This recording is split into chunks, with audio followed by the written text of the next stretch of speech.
Hi and welcome to the FinancialFox Crypto Show. Today I'm excited to welcome a very special guest, the well-known world citizen Charles Hoskinson. Charles is co-founder of Ethereum. He then went on to create the blockchain consultancy and research firm Input and Output Hong Kong before fully dedicating himself to build Cardano, which is now one of the top 10 cryptocurrency networks based on solid academic research and a mission to shake up the global economy. Just so it's clear, will be an in-depth interview series, as obviously we have a few areas to touch on, so this will be the first episode. Let's connect now to Charles. Hi Charles, how is going? Life is great here in warm, sunny Colorado. Oh wow, that's great. Well, it's warm and hot in London as well, so, but probably there will be better. Do you have like the 3 requisite days of sunshine in London? Well, I think it hasn't been so bad so far. This week has been quite hot, but also humid, which is not great for London or for any city anyway. Right. Well, it's a pleasure to be on. Thank you for having me. Okay, let's start.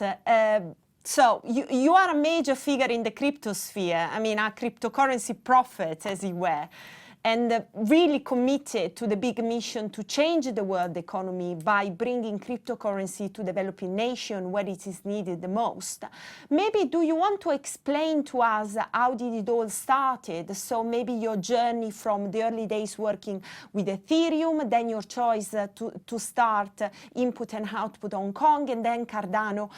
What led you to move? Well, yeah, actually, I started before Ethereum.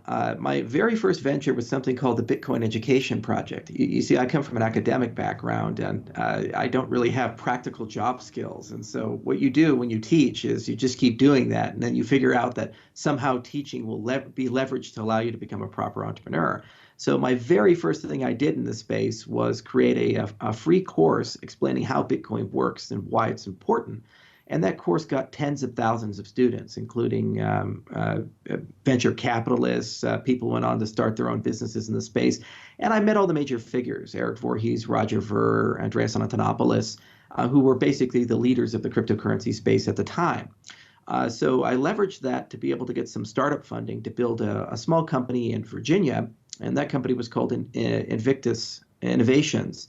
And we used that to create a product called BitShares, which was really a kind of a product that was ahead of its time. Basically, we were trying to solve the value stability problem. So we wanted to create something like Tether, but not have to back it by US dollars. And we were also trying to build a decentralized exchange at the same time. So if you think about it, these are still huge problems in our industry, and people are still trying to sort them. But this was back in 2013. So it was moderately successful, but I did learn a lot about how to build a cryptocurrency, and I leveraged that to work with Vitalik Buterin and the rest of the crew to help build Ethereum and get Ethereum structured and formed. And later on, Vitalik took that structure to the next level and got funded and was able to deliver Ethereum to market. But what I realized is I really do enjoy the art of building cryptocurrencies. I really do enjoy step-by-step process of going from idea to prototype to white paper, of bringing scientists together, bringing engineers together, and putting these things into a cohesive unit, and then watching that gradually, organically build up to something that's actually in market. So I formed Input Output Hong Kong in 2015 with Jeremy Wood, and our vision was to basically build all the capabilities you would need to be able to construct any type of cryptocurrency, whether it be a privacy-preserving system or a social network system or an IoT system, or in the case of Cardano, it basically kind of like a global operating system for finance. So we always have to start somewhere, and Cardano was our first very major project, and we wrote more than 40 papers now. We've written hundreds of thousands of lines of code. There's about 100 people who wake up every day at our company who do nothing but Cardano-related stuff. We have about 200 people total, so it's about 50% of the company. And we're quite diverse now. We're in many different jurisdictions. We're in about 20 countries. We have mostly a Pan-African portfolio for the enterprise work we do. So it's really been an amazing journey, but it started very humbly. It's just as a free course and giving away education and seeing what people liked. So I've really enjoyed the journey. That is pretty impressive. I mean, I want to come back to the research and your academic background, because this is basically the backbone of input and output Hong Kong, but also plays a very important part into Cardano as well. How do you see research playing, developing a technology? How important they are, because you are quite unique in the space. Well, not really. There's plenty of founders who have studied at a high level mathematics, computer science, or physics. For example, Adam Back was a cryptographer before starting Blockstream, and there's many different PhDs who occupy roles. And basically, all these credentials do for you is they give you the ability to think clearly, and they give you the ability to think with models and in a structured way, and to know that you have to ask good questions to be able to solve hard problems. And so what basic research is about is separating what your product goals are from what scientific reality tells you. You see, just because you want to build a system for 1 billion people that scales and is decentralized, and that's an aspiration, doesn't necessarily mean that it's actually physically possible to do that with the trade-offs that you're willing to accept. So really good companies are always cognizant of blending scientific research with product development, because what the science does is it tells you what the rules of the game are, what you can and cannot do, and if you do something, what do you give up for that thing? And then what the product development does is say, okay, now that I know what the rules are, how do I want to play the game? And who am I playing the game with? And how are we going to work together to be able to produce something of real value? So at IOHK, we blend both of these things together. We have about 25 people who hold PhDs in different hard sciences, and then we work with a large constellation of graduate students and professors and postdocs, and we write lots of papers. And some of these papers are foundational papers, like the GKL paper, that just basically say this is what a blockchain is. And other papers are very specific and are attempting to solve a very particular problem, like how do you generate random numbers quickly, for example, or how do you decouple the clock from your consensus algorithm and then allow the consensus algorithm to build its own clock. Now, those aren't really interesting in their own right, but are a necessary component to a broader product vision. And then what we're able to do is take those and formally specify them with a different class of PhDs. It's called formal methods. And then that gives us a good prescription of how do we build these things. So the engineers can take that and then turn that into code and do interesting things with it. And every company in their own respect has to do research. It's just the methodology that they follow for it. For example, Ethereum, they've been working on Casper for a really, really long time. And they approach it in the opposite direction. So instead of going with scientists and saying, what's the design space, what's the trade-off profile, what are the foundational results, they just tried to build a consensus protocol, and they worked on it, and it kept working until it didn't. Then they went back to the drawing board, and it kept working until it didn't. Then they went back to the drawing board. And so they gradually were working their way to the other side of the aisle and kind of backfilling the scientific work. And then what we found is that chaotic process actually ends up usually taking more time and effort in the end. There's this stigma, especially as an entrepreneur, where you say, oh, if you're doing peer-reviewed academic research, that must take so long that you'll lose your time to market advantage, or you'll lose your ability to somehow be able to compete with other people moving quickly. But we have to understand, these are not cell phone applications. These are protocols. And these are protocols that control your money, your property. These are protocols that control your identity, your privacy. And these are protocols that we have an intention to use for decades. So from that perspective, and given what's at stake, you really do have to take a step back and ask yourself, do you really want to roll the dice and gamble that people get lucky and they get it right with a haphazard, fast development process? And if they get it wrong, you pay the consequence. Or would you rather follow a process that's very structured, takes a little bit longer, but surprisingly not as long as you'd think, but then it opens up that to criticism and a public debate before there's money at stake, before you have your privacy and your property invested in it. And furthermore, you get independent third-party reviews that what you're saying is not crazy. A lot of our work goes through peer review at venues like Crypto and Eurocrypt and CCS. And these are very difficult conferences to submit papers to. The acceptance rate is only about 10 to 20%, depending upon the reviewers and the nature of the topic you're submitting. So you only have, 1 out of 5, 1 out of 10 chance of even getting accepted. And the fact that our papers have been accepted there means that as a journalist or as an investor or a third-party who's interested in this platform, you're no longer in a trust Charles Hoskinson and believe that he's a genius type of a deal. You're now in a trust the process. And you're saying that there are third parties independent of the project that are saying there's something of merit there. It doesn't necessarily mean to solve your problems, it's going to work, but it's something significant, right? Yeah, and also there is the fact that you are traveling a lot as well. So, you know, you are also going to this nation, going to the countries where you want to deploy your application and see what, you know, see clearly with your eyes what are the problems and how you can fix them. I mean, you travel like a politician. Yeah, I feel like one at times. And I think everybody who's a leader in the cryptocurrency space has to be a little political. The traveling is great. I've been to 52 countries since 2015. So I think I have enough airline miles to buy a small plane at this point. But you know, levity aside, the value of traveling is that it forces you to meet the people who will be using your product. And it forces you to listen and to actually see what problems they want to solve, and also what business and technical requirements you must solve for this to be useful for the world. Second, allows you to actually create alliances and partnerships and get a good perspective on the economics of the space and where the space is at. We're a very young industry. 10 years ago, we didn't even exist. 5 years ago, no one even cared about us. So the fact that we're now where we're at, G20 is talking about us, and presidents and politicians are talking about us, really is just an extraordinary thing, just kind of like the growth of the internet. And like the internet, everybody knows that this industry is going to be big and we're going to be very successful. But the winners and losers and how the economics of this industry work, just like the internet 20 years ago, that's not settled. So it's super important to travel. It's super important to meet people because we're all having a collective global conversation about where we want to go and how this industry will achieve stability and be able to change the world.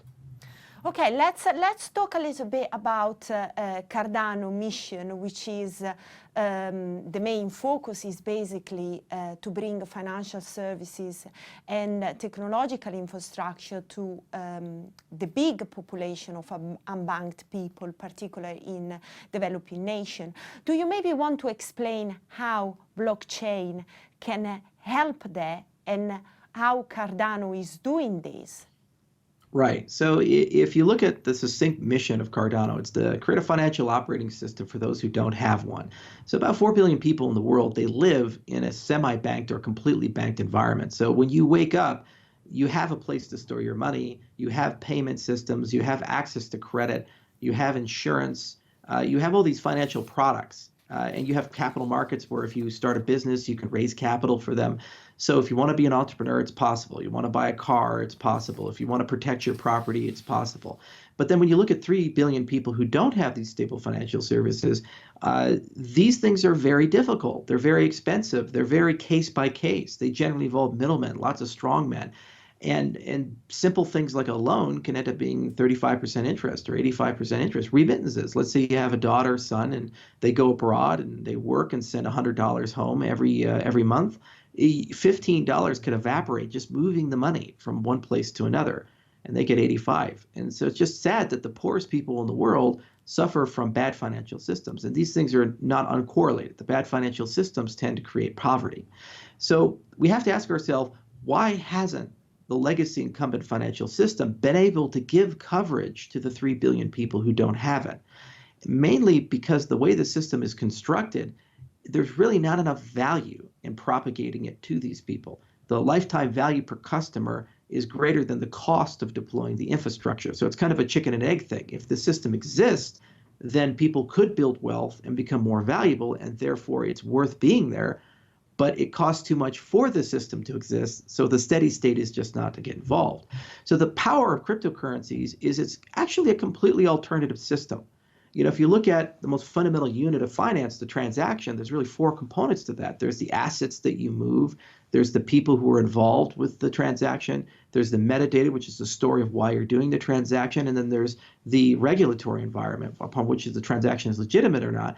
That can be in a legacy system or that can be in a cryptocurrency system. But what we find is that when these transactions live within a cryptocurrency system, you can automate and embed and you can program so much into it that the cost of servicing those transactions, everything from the storage, so that's from a blockchain perspective, to the logic, so that's the smart contract perspective, to the ability to instantaneously move them anywhere and be able to do complex transactions like contingent settlement or pull transactions or these types of things. That's so much cheaper to do in a cryptocurrency system. And furthermore, the infrastructure is intrinsically pushed to the edges.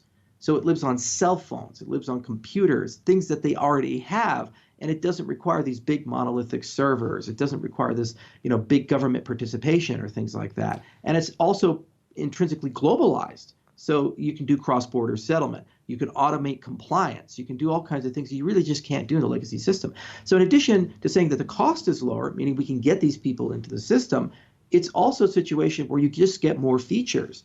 You get the ability to not just say we live within one jurisdiction or one silo, we live now in a global system. So it's always been our belief that we just have to find the right formula for propagation, and then it will be very easy for us to push this out. And there's great analogous models. The proliferation of smartphones in Africa, the proliferation of the internet throughout the world, it didn't take a lot of time to get computing devices and get these connected to each other amongst the poorest people in the world. And it didn't take a heavy government intervention or lots of subsidies or these types of things. It just organically happened because the incentives were correct. So we very firmly believe that we can get there with cryptocurrencies. But you don't think that literacy and education can be challenging for the population you are targeting? No, because actually, because of the internet, the literacy and education problem's already been resolved. I mean, if you think about a businessman, you say, okay, if this is a game of the young, and young who are connected and who are online, where would you rather be? Would you rather be in Ethiopia or Japan, as an example? They both have relatively the same populations, about 120 million in Japan, 106 million in Ethiopia. But here's the demographic. In Ethiopia, 70% of the population's at or under the age of 30. And they're mostly connected, and they're able to learn things very quickly online. And then in Japan, the majority of the population is over the age of 40. So if you say, I'm in the cryptocurrency business, I am in the digital business, I am in the digitization of life business, who would your customers be over the next 10 years? The Japanese or the Ethiopians? The internet gap will be completely bridged within the next 10 to 20 years. And this device right here, we build billions of them every year. And within 3 to 5 years, that supercomputer I have ends up in Africa, it ends up in Asia. So, if it's just a question of competency or literacy, that gap will be completely bridged, and it'll be organically bridged because education's free. There's MOOCs, there's unlimited information. It's just about passion and desire. And there's no intelligence difference or discipline difference or work ethic difference between us in the Western world and people in the developing world. And in many cases, people in the developing world have to work harder because this is not about luxury, it's about survival. For example, we just taught a course in Ethiopia. We had 23 girls that we trained to learn the Haskell programming language. Now, Haskell is one of the most complex programming languages there happens to be, and very few people can write good Haskell code among the body of developers. So this is Ethiopia, right? You'd figure that we'd have a super hard time finding students. But these were 23 women. We had 300 applicants. And we had to actually make tough choices about who was going to come to the class. And every single one of them graduated, and some of these gals actually found bugs in some of our software because they were that passionate and this good. And some of them traveled 2 hours a day on buses to get to the course. So there is an appetite to work hard. There's an appetite to acquire skills. And there now are platforms to allow people to get these skills quickly. And the infrastructure is rapidly evolving to a point where it reaches parity with the Western world. So it's now just a demographic question. And I'd rather bet on the young than the old. And I'd rather bet on people who have lived in poor financial systems than good ones because they really do get the need for financial diversity and self-sovereignty and the control over their own money. So let's talk a little bit more about your work in developing nations. So you are you have operation in Africa, but you are doing also lots of work in Asia, in Mongolia, and also in Hong Kong. Do you maybe want to give us an update on those projects? And what I would like to know is also maybe the challenges and the hurdles that you are finding. So, all of these enterprise blockchain-like projects generally have a 3 to 7 year time horizon. And it starts with just entering the jurisdiction, building trust and credibility. Usually we do that through education. Then after that, you go and just talk to people. So you go talk to the government, you talk to local entrepreneurs, you talk to accelerators, you talk to businesses. You get a deep understanding of the economics of the jurisdiction. And then from there, you got to have a problem space of things that they want to solve. So for Mongolia, as an example, they have the worst air in the world in Ulaanbaatar. During the wintertime, it gets exceedingly cold, -30 to -50. And a lot of people, especially the nomadic population, come into the city of Ulaanbaatar, and they live in gers, and they burn whatever they can find to stay warm. That can be coal, that can be shoes, it can be tires. This is not healthy. And the problem is that it's kind of in a valley, so all the air stagnates. And the real life consequences are they have a humongous asthma rate, lung cancer. If you look at people's lungs in their 60s, it looks like they're coal miners. It's really a horrible situation. So you say, wow, that's a real problem. And then you say, well, perhaps we could use some sort of IoT blockchain solution to solve that problem. So everybody agrees that it's a problem. Everybody wants to solve it, and they're looking for innovation. So then you put local partners together, and you go and build a pilot, and then you go and deploy a pilot. And the point of the pilot is really multidimensional. One is there something about the technology that we have that is more useful than legacy technology? So you have to validate that. And then second, you have to say, okay, are there good economics here? So that if, can we build a product that can generate revenue for everybody involved, maybe through a PPP or some other model? And then finally, is the proposed solution sustainable and can it scale out? And is this something that we think is actually feasible and practical, given our resources, the resources of the government, and so forth? So that's really the first part. And should that be successful, then we actually have a working business model that we think can work. And then you go and get that funded. And then over a period of years, you build it out and deploy it. So that's what we're doing in Mongolia. And there's dozens of problems. Mongolia is also the overuser, the worst user of antibiotics. At any given time, 66 people out of 1,000 are on antibiotics. That's the most in the world. And it's leading to drug-resistant diseases like drug-resistant tuberculosis, lots of MRSA, these types of things. Terrible situation. They have big supply chain problems in Mongolia. They're one of the world's largest producers of cashmere, but unfortunately, they can't really sell their cashmere on global markets. And so they tend to sell it to China. The Chinese process it, and they sell it for a 10 to 20x markup. And so Mongolia would just love to export that, but then they have to prove a lot of things from, that they're using sustainable processes to manufacture it, that the goats are okay, that there's fair trade. And so you'd have to put a solution in place. And these are the kinds of conversations we have. Same for medicine. About 18 to 40% of the medicine in Mongolia is adulterated in some way. That can be meaning that it's mislabeled, so it's different medicine, to it's expired, but they moved back the expiration date, et cetera, et cetera. And then you think about that. If you're a kid and you're taking some for your asthma that you got from the bad air, you have a 1 out of 5 chance the drug you're taking is either not the right drug, it's expired, it's fake, or has some other problem. Maybe it's a missed dose. So you have to solve those problems, and it's not just blockchain exclusive. There's a whole ecosystem. It's the same in the country of Georgia. It's the same in the country of Ethiopia.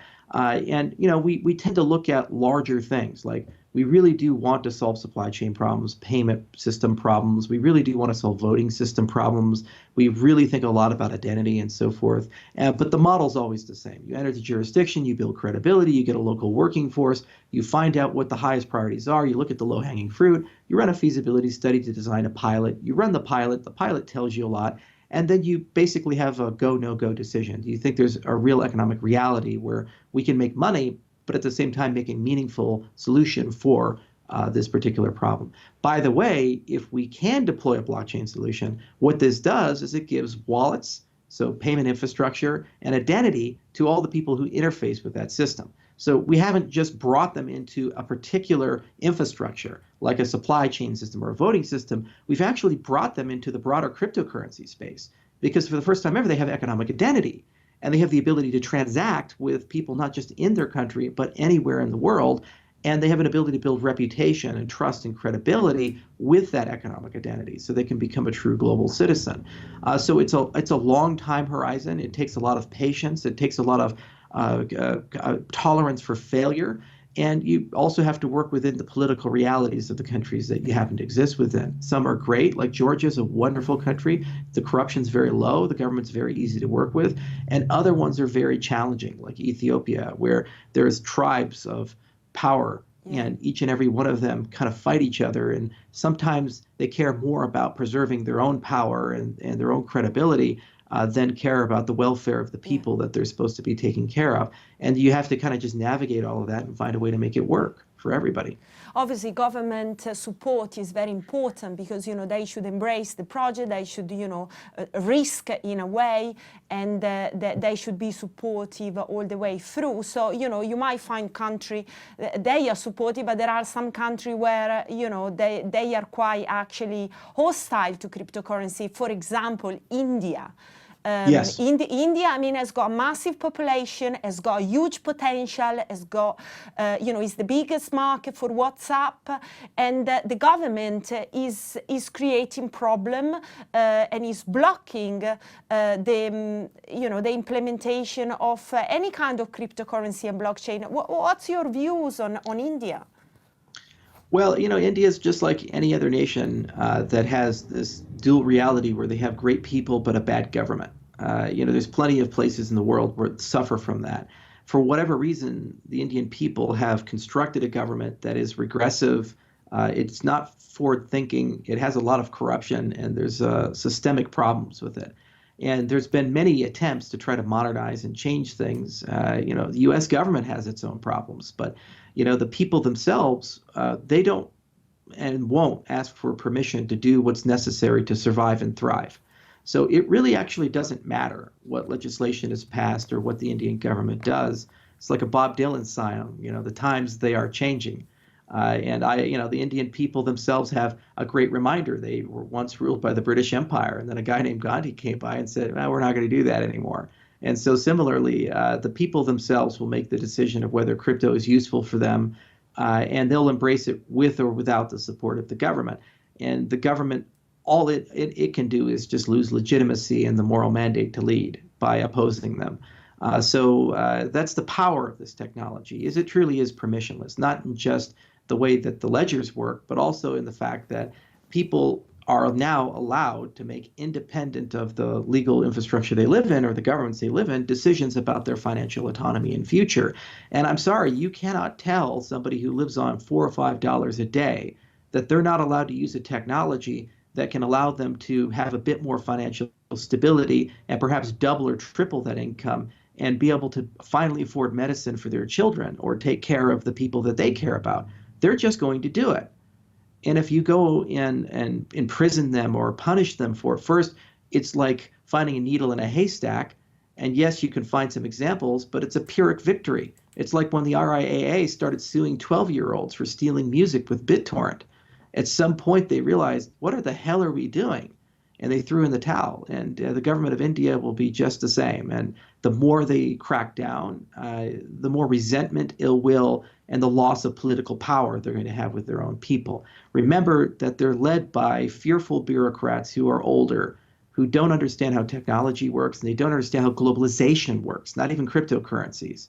The thing that every nation today has to accept is that they are no longer completely sovereign. The things that happen elsewhere have an impact on your country. Decisions other countries make, other people make, economic decisions companies make that you've never seen or heard will impact your people. So you can either put your head in the sand and pretend that we're still living in a Westphalian notion of silos, or you can realize that you have to plan for living in a global society. And the point of cryptocurrencies is it's a management layer for a global society. It allows you to start reaching real compromises on collective regulations and collective conduct, fair rules for everybody that can't be changed, fair monetary policy for everybody that can't be changed. And frankly, the whole reason Bitcoin has grown so quickly is because philosophically it's created a global awakening to this reality. And every nation has to make a decision. Are they just going to pretend like they're immune to all of this, in which case they turn into North Korea ultimately, that's the most extreme example, or they can fully embrace it, and then they turn into a great nation state like Singapore, which hasn't fully embraced it, or the United States, which frankly has fully embraced it. And India will fall somewhere on that spectrum, and then if they fall too far on the wrong side of it, the people will rise up and topple the regime and change the law, either peacefully or by force. Thank you very much, Charles. This is everything from the Financial Fox, and we will be back with the second episode of the interview with Charles Hoskinson. Stay tuned.